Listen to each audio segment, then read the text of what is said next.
अच्छा देखें, हम बात करते हैं, आपने अक्सर ये सुना होगा कि जी लोग बोलते हैं कि स्टॉक मार्केट ये तो गैम्बलिंग है, यहाँ पे पैसा डूब जाता है। कितने लोग हैं ये सुना है आप लोगों ने कि जी स्टॉक मार्केट जो है वो गैम्बलिंग है और पैसा डूब जाता है? मेरा ख्याल है यहाँ पे सारे लोग इस चीज़ से मुत्तफिक होंगे। और ये एक जो गलत परसेप्शन है, इसको दूर करेंगे इंशाल्लाह आज हम यहाँ पे। ठीक है, तो अब देखें होता क्या है कि जब आप स्टॉक मार्केट की बात करते हैं तो आप बिज़नेस की बात करते हैं। पाकिस्तान के अंदर 65% जो पॉपुलेशन है वो बेसिकली मिडिल क्लास से बिलोंग करती है और जॉब करने वाली पॉपुलेशन है। ठीक है, तो जॉब करने वाली जो पॉपुलेशन है उसकी जो माइंडसेट होता है वो बहुत ज़्यादा सिक्योर होता है, वो अपने कंफर्ट जोन में रहता है। और जब आप एक चीज़ ऑब्जर्व करें, जो बिजनेसमैन होते हैं वो अपने कंफर्ट से बाहर जाके काम कर रहे होते हैं। तो हमें जो स्टॉक मार्केट की हम बात करें तो हमें अपना जो माइंडसेट है वो है एक एंटरप्रेन्योर के तौर पे हमें सोचने की ज़रूरत होती है। तो अब हमने करना क्या है कि जब भी आप कभी नया कारोबार करने जाते हैं तो ये कुछ पॉइंट्स हैं जो आपके स्क्रीन पे आ रहे हैं जिसमें आप ये फार्मूला दुनिया की किसी भी स्टॉक एक्सचेंज पे अप्लाई कर सकते हैं। ये स्टैंडर्ड फार्मूला है जिसमें आपको economic condition of your country, आपके मुल्क की इकोनॉमिक कंडीशन क्या है। मेरा ख्याल है आज जितने भी इस हॉल में बैठे हुए बच्चे हैं, आप सबको हमारे मुल्क के माशी हालात का तो पता ही होगा। ऑनलाइन जितने भी बिजनेस थे उन सबको चार चांद लग गए थे। मिसाल के तौर पे आपका जूम बहुत कम यूज़ हो रहा था, बट जब जैसे ही कोविड का सिनेरियो आया, जूम का जो इंटरनेशनल प्राइस था स्टॉक का वो $200 से $4000 पे चला गया था। मतलब आप सोचें कितनी बड़ी ग्रोथ मिली वहाँ पे। इसी तरह से फूड पांडा मेरा ख्याल है सब जानते होंगे। तो ज़्यादातर आप देखें इन बिजनेस को फ़ायदा पहुंचना शुरू हुआ। साथ साथ आपकी जो इंटरनेट कंपनीज थी उनको बहुत ज़्यादा फ़ायदा पहुंचा क्योंकि हर बंदा वर्क फ्रॉम होम पे आ गया था। इसी के साथ साथ देखिए, जब आप वर्क फ्रॉम होम कर रहे होते हैं तो आपकी जो ग्रॉसरीज, क्योंकि घरों में आपको पता है कि जब आप 24 आवर होंगे तो ग्रॉसरीज दूसरी चीज़ों की कंजम्पशन भी ज़्यादा होगी। तो उन तमाम कंपनीज को फ़ायदा पहुंचना शुरू हो गया था। तो हर नेगेटिव का एक अपोजिट भी होता है। तो जब कोई इस तरह की नेगेटिव खबर आए तो बीइंग अ स्मार्ट इन्वेस्टर आपको उसका अपोजिट ढूंढना है कि यार इसका पॉजिटिव वे क्या है, इसकी पॉजिटिव न्यूज़ क्या हो सकती है मार्केट में ना। आप ये कहें कि आज से पहले कभी स्टॉक एक्सचेंज ने हम तक अप्रोच नहीं किया, हमें मालूम ही नहीं कि स्टॉक एक्सचेंज क्या है, किस भला का नाम है।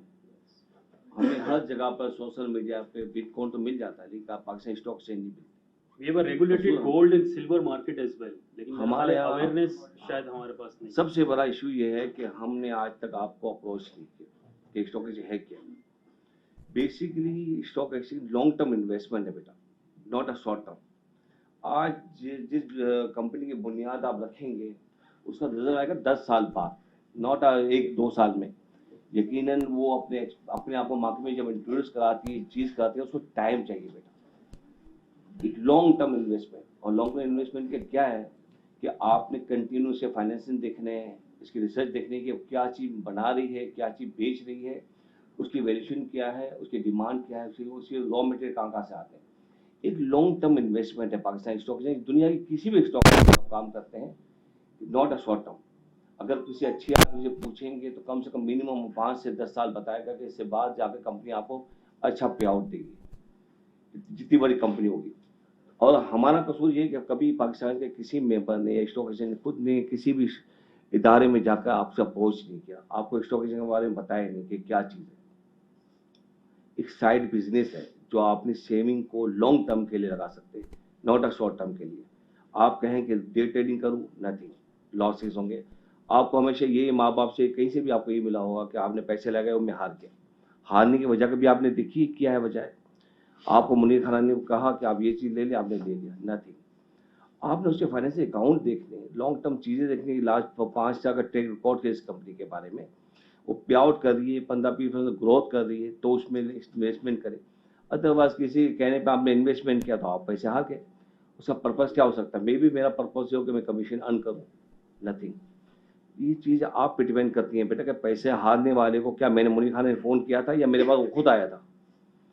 आपको उस पर सोचना पड़ेगा कि जो बातें आपसे कही जा रही हैं वो बंदा क्या है, उसकी नॉलेज क्या है, उसको ऑथेंटिक है, स्टॉक की मालूमात है, या किसी ने उसको टिप दी और ले लिया। दीवान मोटर का मैं एग्जाम्पल देता हूँ, ₹2 शेयर था, आज 18 दाम हो गया। किसी से मैंने पूछा भाई आप क्यों ले रही हो, तो बंद कंपनी है।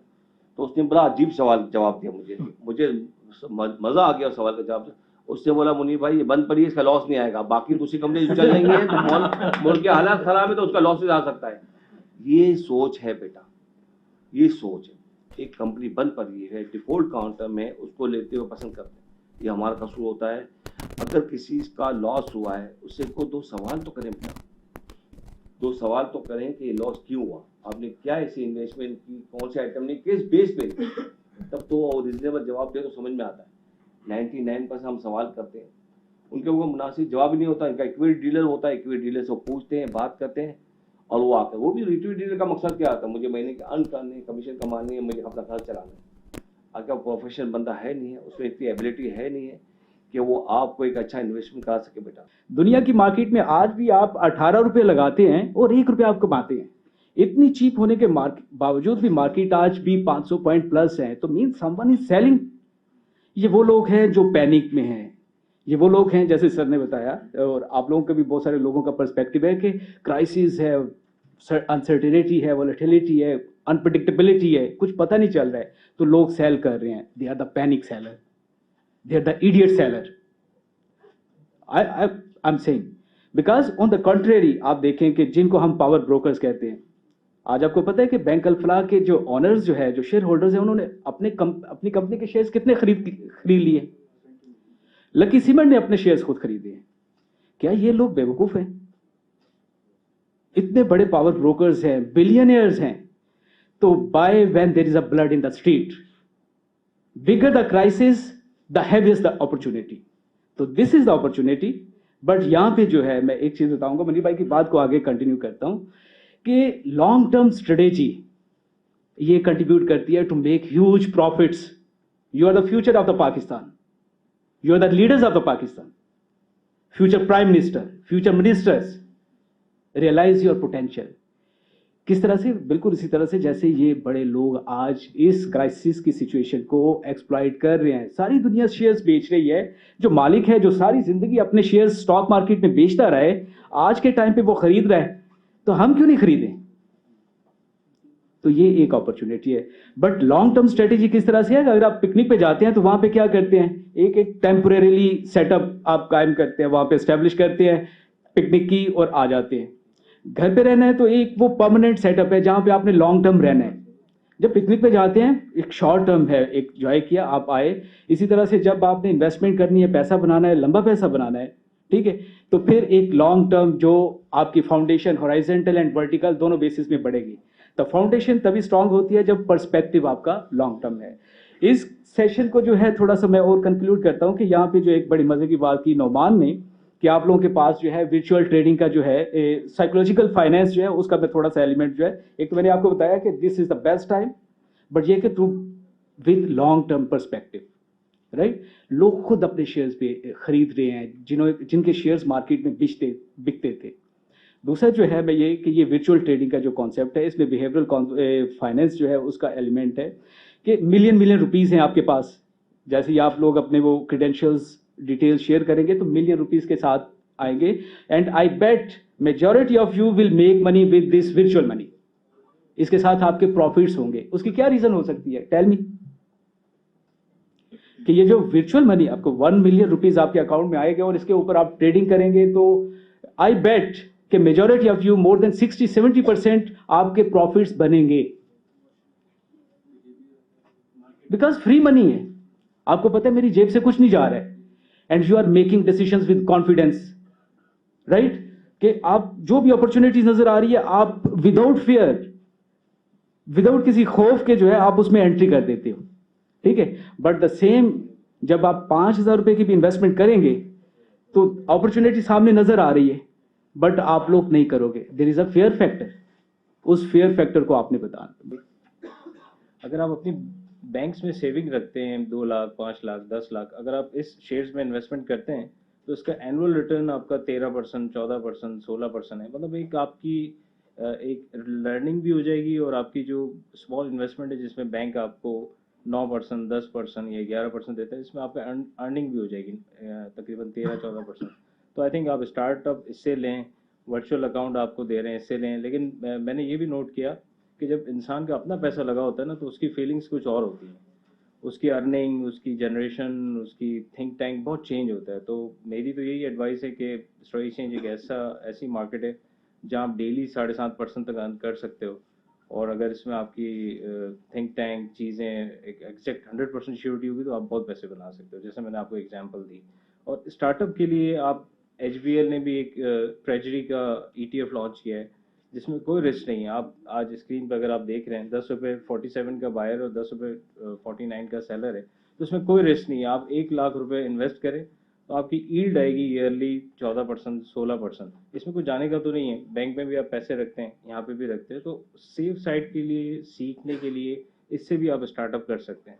तो इसमें कुछ जाने का नहीं है, आपको ईल्ड अच्छी मिलेगी, आपको लर्निंग होगी, परचेज बिल कैसे बनते हैं, सेल्स डिफरेंस कैसे बनता है, तो आपकी बड़ी अच्छी अंडरस्टैंडिंग होगी। तो बाकी इसके अलावा जैसे आज मैं खुद बैठा हूँ, मैंने अपने रिसर्च एनालिस्ट को कहा यार मेरे पास पैसे पड़े 100 बिलियन में कहाँ लगाऊँ, तो उसने मुझे एक रिपोर्ट बना के दी जो मैं शेयर भी कर लूँगा आपसे। उसने कहा नुमान भाई निशात चुनिया 25 मार्च 2020 को रेट था 25 रुपीज़, आज इसका रेट है 21 रुपीज़। तो मैंने इसका सॉर्ट आउट किया तो 15% डिस्काउंट पे आज मुझे ये मिल रहा है। अगर मैं आज ये लेता हूँ और इसकी डिविडेंड यील्ड काउंट करता हूँ तो 25 से 30% इसकी डिविडेंड यील्ड है, यानी मैं लेके खाली बैठा रहूँ ना 30% साल के मुझे स्ट्रेट अर्निंग होती है, भले मेरा प्राइस इंक्रीज ना हो। और अगर प्राइस इंक्रीज होता है जो 15% डिस्काउंट है तो मेरी अर्निंग पे 60% का रिटर्न बन सकता है। तो आपको वो इन्वेस्टमेंट उस जगह इन्वेस्टमेंट करनी है जिसकी डिविडेंड यील्ड अच्छी है, जिसकी लॉन्ग टर्म हिस्ट्री अच्छी है, जिसकी कंपनी डिविडेंड देती है। तो देखभाल के पैसे कहीं नहीं जाएंगे, मतलब आप इन्वेस्ट करें टाइम से करें तो आपके काफी मल्टीपल पैसे बन सकते हैं स्मार्ट। जो आइसक्रीम 40 रुपए की मिलती थी वो 80 रुपए की मिलेगी, बिक रही है, वॉल्यूम्स लग रहे हैं, राइट, प्रॉफिट बन रहा है। जब प्रॉफिट बन रहा है तो स्टॉक्स को डिविडेंड मिल रहे हैं, जब स्टॉक्स को डिविडेंड मिल रहे हैं इंक्रीमेंटल डिविडेंड मिल रहे हैं, ज्यादा डिविडेंड, इसका मतलब है शेयर्स की एक्चुअल वैल्यू जो है जिसे हम इंट्रिंसिक वैल्यू कहते हैं वो भी बढ़ रही है। मार्केट वैल्यू को छोड़िए, इंट्रिंसिक वैल्यू बढ़ रही है या एग्जिस्टिंग मार्केट वैल्यू पे रेट ऑफ रिटर्न अच्छा मिल रहा है। देयर इज अपॉर्चुनिटी, कहीं नहीं जा रही स्टॉक मार्केट, कुछ नहीं हो रहा दुनिया में। जब तक लोग हैं खाएंगे पिएंगे कारोबार करेंगे, कारोबार वो करेंगे तो काम स्टॉक मार्केट का चलेगा इंशाल्लाह। अच्छा, इसमें एक चीज़ मैं आपको बताता चलूँ, जैसे मुनीर खलानी साहब ने आप तमाम स्टूडेंट्स के लिए एक अपॉर्चुनिटी रखी है। हमारे यहाँ पे जैसे वर्चुअल अकाउंट होता है, वर्चुअल ट्रेडिंग अकाउंट, कि आपके पास लाइव ट्रेडिंग स्क्रीन होगी, वर्चुअल अकाउंट्स हम आपको देंगे, उसमें 1-1 मिलियन की अमाउंट भी होगी, बट वो वर्चुअल अकाउंट होगा। आप अपने यूनिवर्सिटी से, घर से, लैपटॉप से जो है इसके अंदर ट्रेड करके भी सीख सकते हैं वर्चुअल अकाउंट में, क्योंकि जाहिर सी बात है आपको सीखना है ना कि बिजनेस कैसे किया जाए, डिमांड सप्लाई को, तो वो वर्चुअल अकाउंट के थ्रू कर सकते हैं कि आपका 1 रुपया नहीं लगा हुआ, बट उस वर्चुअल ट्रेडिंग अकाउंट के थ्रू आप ये पूरी लाइव मार्केट के अंदर ट्रेड कर सकते हैं, बाय सेल। अब जैसे हमने बात की जो लाइव स्टॉक्स थे 30, जिसमें वॉल्यूम सबसे ज़्यादा था, तो आपके पास 10 लाख रुपए आ गए उस वर्चुअल अकाउंट में और आपने उन स्टॉक्स में बाय सेल करना शुरू कर दी। आपकी स्क्रीन पे आज सबसे ज़्यादा जो स्टॉक में ट्रेडिंग हुई है वो SNGP के अंदर हो रही है, यानी कि स्वीट सॉदर्न गैस कंपनी, जो आप लोगों के घरों में गैस भी पहुंचा रही होती है पंजाब साइड से। उसके बाद TRG में, हैस्कॉल में, PPL में, यानी कि आज जो सबसे ज़्यादा डिमांड सप्लाई नज़र आ रही है हमें वो इन स्टॉक्स में नज़र आ रही है। आपके सामने टॉप 30 स्टॉक्स हैं आउट ऑफ 600 स्टॉक्स, जिसमें सबसे ज़्यादा आज डिमांड सप्लाई है। और हमेशा याद रखिएगा, पैसे आप उस वक्त अर्न कर सकते हैं जिसमें वॉल्यूम होता है, यानी कि जब ज़्यादा डिमांड सप्लाई होती है तो जाहिर सी बात है उस चीज़ की वैल्यू भी उसी तरह से बढ़ती और घटती है, तो पैसे भी वहीं बनते हैं जहाँ डिमांड सप्लाई ज़्यादा होती है। जैसे कोविड के टाइम में प्रॉपर्टीज़ की वैल्यू गिर गई थी, गाड़ियों की वैल्यूज़ गिर गई थी, तो क्या हुआ था, डिमांड नहीं थी, सप्लाई थी। जो स्मार्ट इन्वेस्टर थे उस वक्त उन्होंने क्या किया, क्योंकि जाहिर सी बात है एवरीबडी नोज, बहुत कम लोग थे जो इस चीज़ को अंडरस्टैंड कर रहे थे कि यार कोविड सारी ज़िंदगी के लिए नहीं रहेगा, तो जो स्मार्ट लोग थे उन्होंने प्रॉपर्टी में पैसे लगाए, स्टॉक में पैसे लगाए, और जो उस वक्त से आज यानी कि 2 साल गुजरे हैं, 2 साल में जो उनकी वैल्यूएशन थी बहुत ज़्यादा हो गई थी। तो आपने इन्हीं चीज़ों को नज़र में रखना है कि डिमांड सप्लाई कहाँ क्रिएट हो रही है।